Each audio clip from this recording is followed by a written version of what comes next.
Bonjour. Je suis entrepreneur et 2 jours semaine, je viens donner cours, faire un peu d'éducation avec les jeunes pour leur donner goût au travail. Et donner goût au travail, c'est assez vaste. Donc on essaye de trouver des trucs qui pourraient les motiver. Donc ici, c'est un local qu'on doit aménager pour qu'il puisse redevenir une classe. C'est un atelier, on voudrait bien redevenir une classe un peu plus propre. Donc on s'est servi de ça comme de l'élément motivant.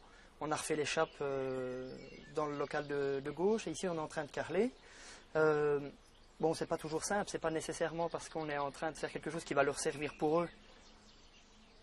Même s'ils savent que ça va être un local qui va leur servir, ils ne mettent pas plus de cœur que ça à l'ouvrage. Je veux dire par là que c'est continuel la motivation qu'on doit les pousser, les motiver parce qu'ils mettent 3 lignes de carrelage, pour eux ils sont contents. Pour la journée c'est suffisant, quoi. Il n'y a pas besoin de faire beaucoup plus. Donc même s'ils savent que c'est pour eux, c'est perpétuel, il faut tout le temps les remotiver. Maintenant, dans leur semaine, ça ne fait ils n'ont que 2 jours, je pense, ainsi de pratique professionnelle. Le reste du temps, ils doivent combler leur niveau en français, maths et chacun a des problèmes différents. Et ici, on voit en train de chaper et carreler, mais ça peut être bien plus vaste que ça, quoi. On peut aller... Nous, c'est vraiment le redonner goût au travail, redonner goût à un horaire, redonner goût à ne pas rester assis et à travailler. Donc, je ne sers que d'exemple, que d'éléments motivants, quoi. Ah ben voilà, donc je vais vous montrer ici ce qu'ils ont déjà fait jusqu'à présent. Venez voir. Donc ici, ils viennent de... Ici, ils sont en récréation, mais donc là, on a attaqué on voudrait bien essayer de terminer cette pièce-ci aujourd'hui. Par contre, pour le carrelage ici, on s'est fait aider par la section maçonnerie de notre école. Il y a 2 élèves qui sont venus donner un petit coup avec nous pour montrer à nos élèves qu'est-ce que c'était que, c'est ce que j'expliquais tout à l'heure, qu'est-ce que c'était que l'entrain qu'on doit avoir sur une journée de travail. Donc il y a des élèves de maçonnerie qui sont venus donner un exemple, travailler ensemble avec nous, avec nos élèves. Et ce qui aide pas mal parce qu'ils voient que des jeunes du même âge qu'eux, avec nettement un mental différent, qui ont un état d'esprit de vouloir le faire, ils disent, ah c'est bon, il y a moyen d'y arriver, quoi. Parce que les nôtres, c'est réel et concret que quand ils ont fini leur saut de colle, ils aiment autant dire il n'y a plus de colle, c'est bon, on a fini, quoi.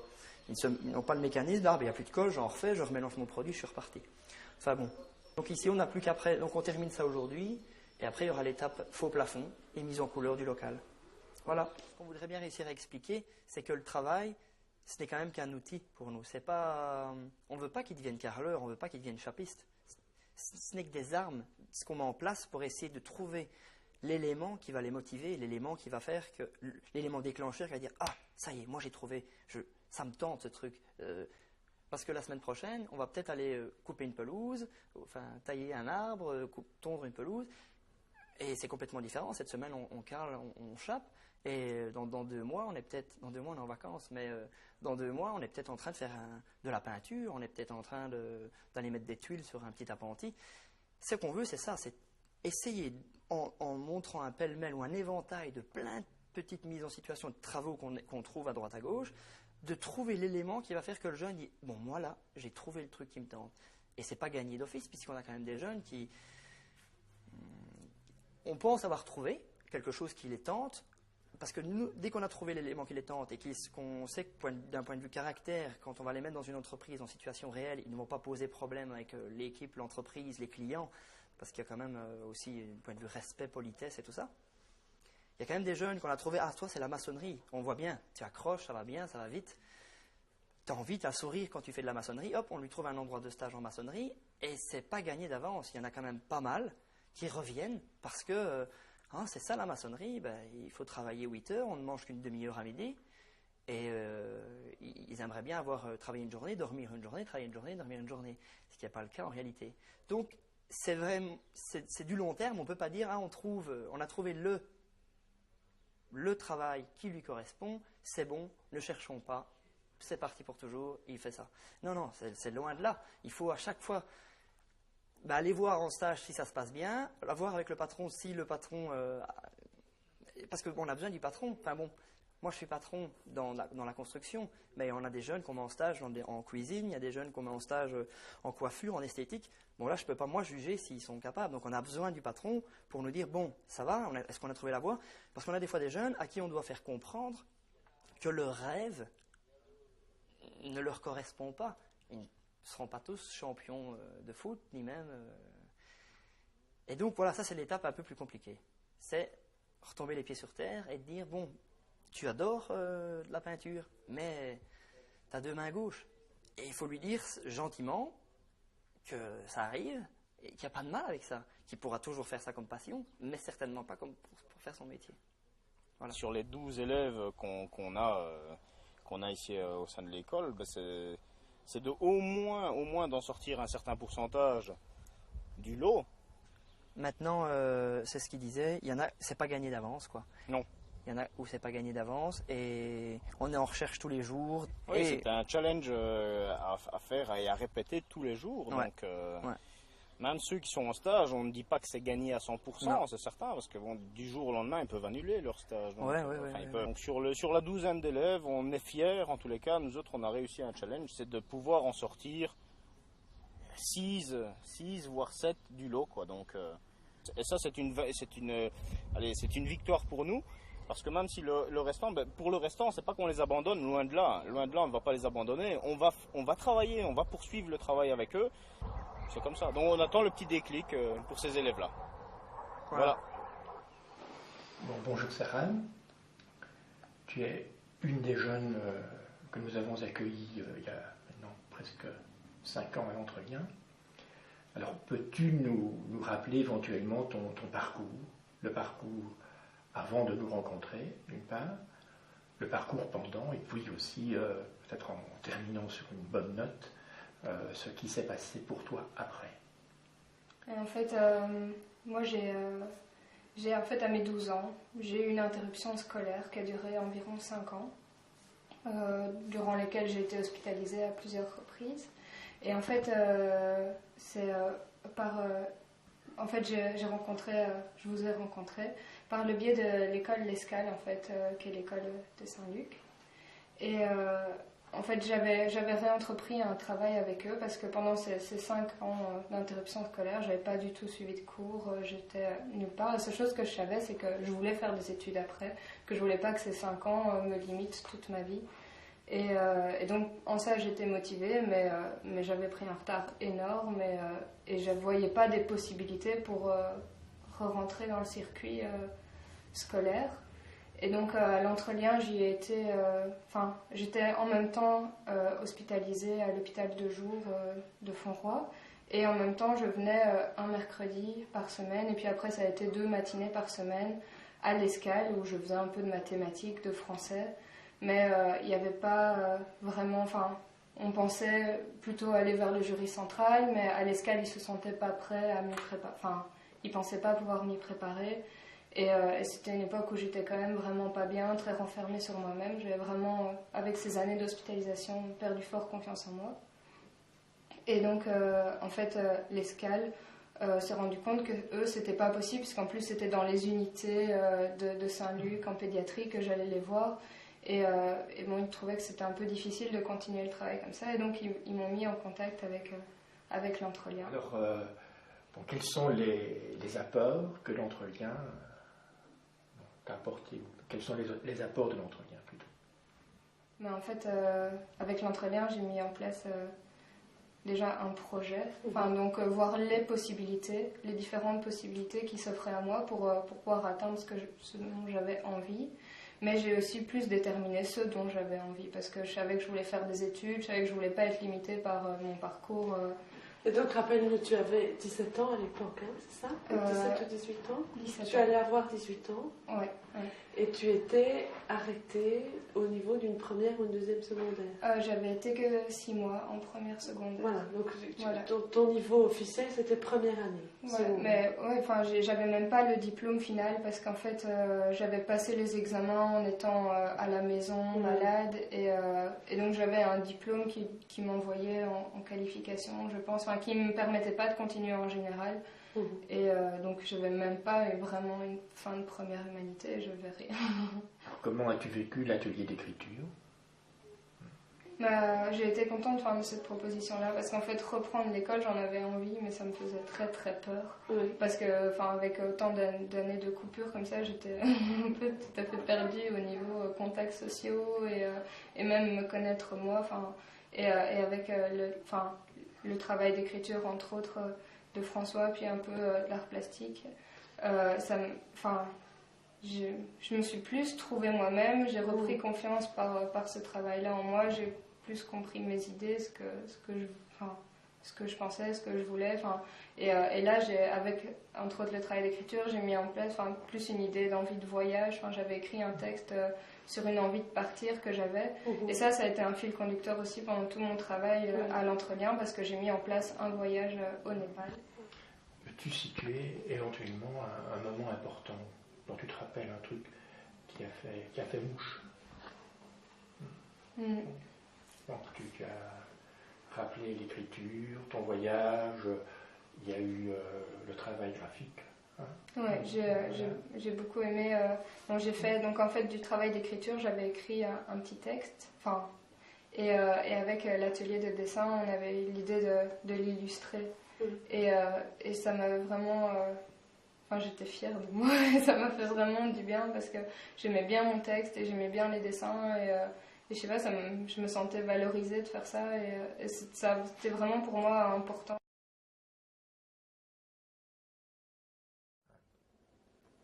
Bon voilà, dans le cadre de l'Entrelien, le démarrage du travail qui est fait avec le jeune se passe dans un premier temps de façon individuelle et est axé sur un travail d'écriture. Faire écrire un jeune qui arrive ici, ce n'est pas évident. Donc nous utilisons dès le départ une technique qui est l'écriture à partir de mots qui apparaissent, des mots qui sont affichés sur le tableau, où on joue dans un premier temps avec ces mots. On fait par après une série de liens qui permet à ce moment-là le démarrage de l'écriture. Alors, le jeune réalise son premier texte. Ce premier texte est interpellé ensemble, parce que nous pensons que dans chaque texte réalisé par le jeune se cache une question. Il y a une question en filigrane et c'est ce que nous essayons ensemble de débusquer.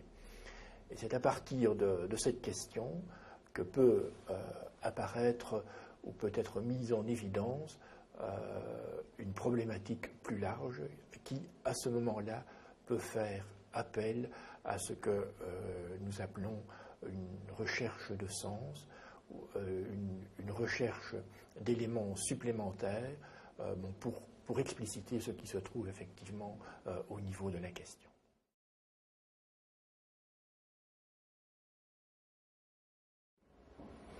Voilà Mara, je vais te faire écrire. Il est évident que te demander d'écrire comme ça, c'est très difficile. Alors, je vais te demander simplement de réfléchir à un mot que tu aimes bien, un mot qui te concerne en ce moment. Tu vas l'écrire au tableau. Moi, je vais réagir aux mots. Puis toi, tu vas réagir aux deux mots qui sont déjà établis. Et voilà. Et on va remplir le tableau avec des mots. Ok, ça va. Voilà. Seul. Ok ? Ouais.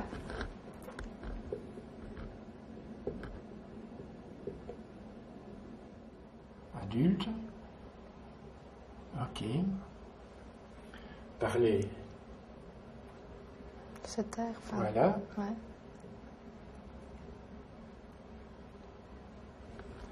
Rupture. C'est lien, être en lien. Ouais.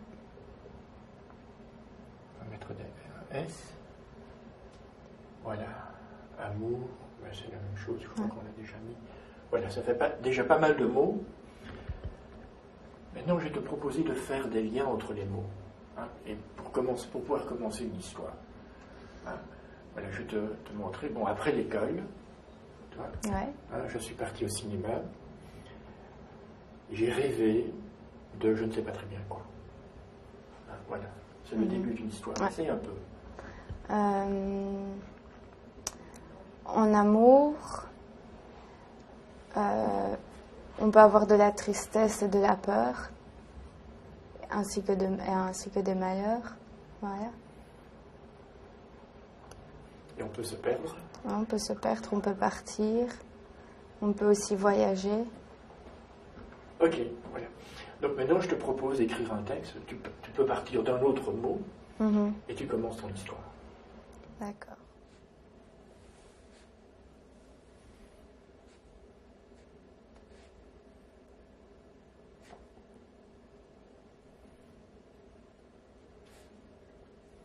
Non, ok, donc c'est terminé. Bon, je t'invite à rajouter une ou deux phrases. Ok, ça Et va. puis tu vas le mettre sur l'ordinateur. Ok. Ça va? Ouais. Dans la séance prochaine, tu vas l'illustrer. Ok, ça va. Ok. J'ai peur de perdre l'homme que j'aime. Je pleure tous les jours. Je pense que j'ai peur de te perdre. J'aimerais voyager avec toi, partir et ne jamais revenir. J'ai eu tant de malheurs dans ma vie que maintenant, je suis qu'avec toi. Je suis bien et je ne veux plus revenir en arrière. Voilà, donc au début de l'année, on vous a proposé, grâce à la formation qu'on a eue avec Jean-Luc Tillemont, on a proposé de faire un conseil de la loi, de créer une loi avec vous, non pas de vous l'imposer, mais de la créer ensemble. Donc on a fait une mise au vert, et donc on a créé cette loi, et donc les deux items qui ont été retenus, c'est le respect de l'autre et le respect du cadre et de l'environnement. Et donc, chaque semaine, depuis le début de l'année, on se réunit. Quand il y a quelqu'un qui a bafoué la loi, mais il est convoqué au conseil de la loi. Ce n'est pas un tribunal, vous le savez bien, puisqu'on essaye plus de trouver des sanctions positives ou voire même des solutions. Ça va ? On va faire un petit peu un bilan, puisqu'on arrive en fin d'année. On va profiter pour faire un bilan de ce qu'on a déjà trouvé comme solution. Et d'ailleurs, je félicite les élèves parce qu'ils ont beaucoup plus d'imagination que nous. Donc avec l'équipe, nous avons mis en place 2 projets au point de vue élevage, donc en projet mini-ferme. Les bases, c'est la création d'un parc, donc les tenir, leur faire découvrir donc un élevage porc ou bien au vin, hein. Tout ce que ça implique, les règles et le respect, parce qu'on est quand même dans une école quelque part où les jeunes n'ont plus de valeur, qui ne connaissent plus ce que c'est d'un animal, ils n'ont plus de repères, et pour développer le respect, parce que même chez l'animal, il faut un petit peu le respect. Le respect, comme dans la vie, le respect à la personne un petit peu plus âgée, le respect à son camarade, c'est la même chose avec les animaux. À partir qu'on a du respect, l'animal est bien, il y a un bien-être qui s'installe. Lénat, tu commences le début des paroles de... Encore malade, 6e sang, pas jusqu'à la fin. Allez, fais le début. 3, 4. La nuit est belle, l'air est chaud et les étoiles nous matent pendant qu'on kiffe et qu'on apprécie nos plus belles vacances. La vie est calme, il fait beau, il est 2h du mat. On est quelques sourires à partager, notre insouciance. C'est ce moment-là, hors du temps, que la réalité a choisi pour montrer qu'elle décide et qu'elle ne veut pas qu'on malmène. Mais si, ça va, stop, laisse-le là. Tu vas étaler comme ça. Ça peut faire une grande plaque. Et puis tu fais différentes formes. Et puis seulement tu les enlèves. Ok ? Alors le projet que l'on est en train de travailler ici, c'est le projet cuisine. Une fois par semaine, on prépare un repas chaud pour l'équipe enseignante et pour les élèves qui désirent le prendre. Donc on va faire des courses. Il faut déjà lire la recette, faire la liste des courses, se retrouver dans un magasin. Point de vue socialisation, guider déjà le caddie sans renverser les gens, des choses comme ça. Puis dans certains magasins pour la viande, il faut faire une commande de viande, donc il faut lire sur la liste des différentes sortes de viande ce qu'on doit acheter. Faire des comparaisons de prix dans le magasin, on calcule des poids. Puis on revient ici et on prépare la recette. Donc on relit la recette, on fait au fur et à mesure. Il y a l'esprit de coopération, d'entraide. Puis alors évidemment, il y a aussi le plaisir de cuisiner. Le cours ici permet non seulement d'écouter, mais aussi la mémorisation du cours. Et en plus, on peut dire que voir un peu la culture de ce pays, donc qui est l'Afrique, et ainsi retirer toutes ces barrières, ces préjugés qu'on peut avoir raciales aussi.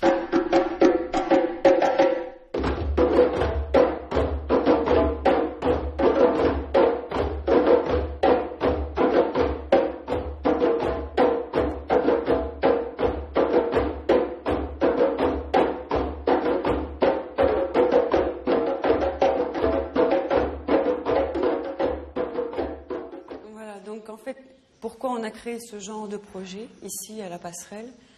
À l'IMCE, c'est un enseignement spécial de plein exercice. Et donc certains jeunes, au bout d'un certain moment, ne savaient plus quoi faire, ils décrochaient, etc. Et donc on a créé ce projet-ci pour des jeunes qui sont en décrochage scolaire, c'est-à-dire de 1 an, 2 ans de décrochage scolaire. Ou alors ils sont renvoyés d'école en école, bref, ils sont perdus, ils ne savent plus quoi faire, ils ne savent pas où aller et il n'y a personne qui les aide. Donc on a créé ce projet SAS, ce premier projet SAS, où là ils vont toucher à tout, comme vous avez vu, avec les moutons, avec les cochons. C'est leur réapprendre à vivre ensemble, en groupe. C'est pour ça qu'on a créé le Conseil de la loi. Toucher à tout en cuisine, redonner les goûts avec les animaux, les poules, les cochons. On fait un méchoui au mois de juin. Et donc, le but de SAS, il passe par 3 périodes. Il y a la socialisation, où là, on va les resocialiser, apprendre à dire bonjour, être présent à l'école. Vous avez bien vu ici, il n'y a pas de sonnerie, rien ne rappelle que c'est une école, il n'y a pas de rang. Hein, mais il y a des règles et il y a une loi qu'eux ont créée. Donc ça, c'est super important. Et puis après, à partir d'un moment donné, ils vont atteindre des compétences sociales et ils vont aller dans le projet personnel, où là, on va travailler plus ce qu'ils veulent faire plus tard comme métier. Parce qu'un jeune qui a trouvé sa voie dans un métier, c'est un jeune qui va s'en sortir. Il va avoir un but dans la vie et il va s'en sortir. Et c'est pour ça qu'il y a de la maçonnerie, de l'horticulture, la petite mécanique avec Laurent. Ils touchent vraiment à tout. Et puis on va pouvoir les mettre en stage, voir un jeune qui va dire par exemple moi je veux faire de la cuisine, on va le mettre en stage, il va aller un peu en stage, ah ben non c'est pas ça que je veux, il va aller ailleurs, essayer un autre stage, mais ce ne sera jamais un échec. Il faut savoir que les jeunes qui sont ici ont vécu plein d'échecs, et côté familial et côté scolaire. Donc c'est clair que ce sont des jeunes qui sont abîmés, foncièrement abîmés. Et donc voilà, nous on est là pour les aider à trouver leur chemin. Et puis après ils vont en immersion, ils confirment leur choix de métier. Et là c'est ce qu'on va voir tout à l'heure, des jeunes qui passent alors à ce moment-là en alternance, où on a 2 sections en alternance, c'est comme le CFA ordinaire, nous on a un CFA spécialisé, où là ils vont aller soit en maçonnerie, soit en horticulture. Et donc là, ils vont pouvoir avoir une qualification. Parce que tant qu'ils sont dans le projet SAS, pour le moment, c'est un break dans leur scolarité où on fait une pause dans la scolarité. Donc, s'ils viennent d'une 3e professionnelle, ils ressortiront avec une 3e professionnelle. Okay. Et donc là, à partir du moment où ils sont en alternance, là, ils peuvent avancer et avoir une qualification. Maintenant, il y a des jeunes qui sont un peu trop âgés, puisqu'on accueille ici des jeunes entre 15 et 21 ans, et donc à ce moment-là, qui se dirigent vers des formations adultes après le SAS. Donc bon, ils n'auront pas de qualification, mais on les amène quand même quelque part dans leur vie. C'est une école, donc ils ont des cours de français, des cours de mathématiques, des cours de religion. Eh bien, pendant ces cours-là, évidemment, on travaille différemment que dans d'autres écoles. On travaille avec des modules, et par exemple, comme tout à l'heure, vous avez vu, on amène la musique à travailler sur des textes. On fait du français sans qu'ils s'en aperçoivent, en fait. Donc on associe la musique avec les textes. Quand Ludo, tout à l'heure, fait du djembé, il ne fait pas que de la musique. Ça permet aussi d'avoir une communication avec les jeunes quand il y a un problème. Mais c'est autour d'une djembé qu'ils arrivent peut-être à se libérer et à parler de leurs problèmes. Tout comme avec les moutons. Peut-être qu'en faisant les moutons, le jeune qui a un problème, un souci, va se mettre à discuter avec Laurent parce que il s'est passé ça ou ça chez lui ou à l'école, peu importe. En fait, on se sert de la vie de tous les jours, les animaux, la musique, la cuisine, pour ramener un dialogue entre les jeunes et l'adulte. Parce que généralement, quand ils arrivent ici, ils n'ont plus confiance en l'adulte. Et donc, on essaye de renouer un contact et de les raccrocher à quelque chose. D'où, c'est notre métier, le raccrochage scolaire, c'est ça tout le boulot, quoi. Et généralement, ils ont été dégoûtés de l'école, ils ont été renvoyés d'école en école. Ils provoquent, c'est de la provocation. Quand ils crient, là, pendant qu'on est en train de filmer, c'est de la provocation. Dire « j'existe ». Ça m'ennuie que tu sois là parce que tu viens dans mon environnement et ça me perturbe. Voilà, ce ne sont pas des jeunes qui sont méchants, ce sont des jeunes qui, je le répète toujours, qui ont été abîmés par la vie et par des tas de choses. Et donc voilà, ils ne sont pas méchants du tout.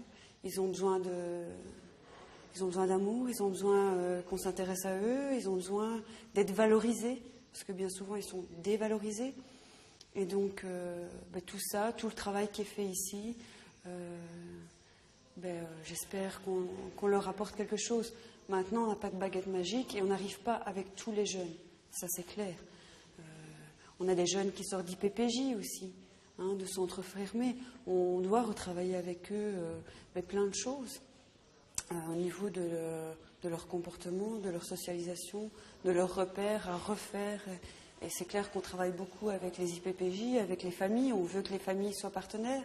Parce que bien souvent, on dit que les parents laissent tomber. Eh ben, oui, c'est vrai. Donc, mais il faut aussi que les parents se sentent soutenus aussi. Donc, on leur dit, on est là, on est votre partenaire. Ça ne peut pas fonctionner sans le partenariat des parents et des éducateurs, bien souvent, et des juges, et tout ça, quoi. Tout ça forme un tout. Et il faut que tous ces éléments-là soient bien réunis pour que ça puisse fonctionner, en fait. L'avantage ici de l'équipe, parce qu'on est avant tout une équipe, c'est la polyvalence des professeurs. Donc, Annick est professeure de cours généraux. À la base, elle est institutrice primaire, tout comme moi. Et donc, on essaye, Annick, par la cuisine, amène le calcul, amène les mathématiques, et sans s'en rendre compte, encore une fois, ils font des maths tout simplement. On revoit les bases du primaire, les 4 opérations, les tables de multiplication qu'ils ne connaissent pas. On a des jeunes qui ne savent pas lire du tout, et puis en leur laissant un petit peu le temps, ils finissent par nous demander « moi je ne sais pas lire, ça va quand même poser un problème ». Pour le forum, quand ils vont devoir s'inscrire au forum, quand ils vont devoir ouvrir un compte en banque, ça va amener plein de problèmes. Donc quand ils sont demandeurs comme ça, on a créé un module de remise à niveau pour la lecture et d'apprentissage à la lecture. Donc ça se fait avec Annick ou avec moi. Et les professeurs de cours pratiques, comme Laurent, comme Fabrice, comme Ludo, etc., ce sont des professeurs qui ont une expérience privée, je vais dire ça, au niveau de leur musique, où Laurent, il a une ferme chez lui. Donc ce sont tous des hommes de métier qui ont voulu devenir professeurs. Et donc ça, évidemment, le contact est différent. Et c'est ce que nos jeunes ont besoin. C'est d'avoir du concret, du chantier et de pouvoir sortir. Parce que si on devait tout le temps les garder ici à l'école, ça n'irait pas. Dans les difficultés qu'on a par rapport à ce projet-ci, c'est pour des jeunes qui ont des problèmes avec la justice. Par exemple, un jeune qui a fait un fait il y a 2 ans va arriver chez nous parce qu'il a envie quand même de s'en sortir, ou alors parce qu'il est aidé par des personnes extérieures, style le réflexe à Charleroi qui sont mandatés par les juges. Et donc, ils viennent chez nous, on arrive à faire un travail avec eux, on les resocialise, ils touchent à tout, comme je vous l'ai expliqué, etc. Des jeunes qui peuvent aussi au niveau éducation artistique, avec Radiela, qui a fait d'ailleurs toute cette exposition avec toute l'explication de nos projets. eh bien, à un moment donné, ce jeune qui se sent bien chez nous va passer devant le juge pour le fait qu'il a fait il y a 2 ans. Et là, la sentence et la sanction tombent. Et imaginons qu'il retourne en IPPJ, qu'il aille en IPPJ, alors que maintenant il avait trouvé sa place. Donc là, ça pose problème parce que ça casse tout le travail que l'on fait ici. Et après, pour récupérer ce jeune, après l'IPPJ, c'est vraiment très, très, très, très difficile. C'est pour ça que j'insiste beaucoup auprès des IPPJ, quand on a des jeunes qui sont en IPPJ, de faire un travail avec eux. Et généralement, ils sont bien sûr tout à fait d'accord et partenaires de préparer la sortie du jeune. Parce que à ce moment-là, il y a une cassure, il faut tout recommencer. Donc voilà. Donc ici, ce sont des jeunes qui sont passés par le projet SAS, qui ont choisi, qui ont confirmé leur choix métier qui est la maçonnerie. Cédric, lui, il a déjà passé sa qualification l'année passée. Et donc là, il est en train de préparer son perfectionnement en maçonnerie. Donc il a fait une année de plus, il n'était pas obligé et il l'a fait, quoi. Donc ça, c'est une grande réussite par rapport à lui. Et Gary, même chose. Donc lui, il prépare sa qualification. Comme quoi, même avec un parcours difficile, il y a moyen d'y arriver. Voilà.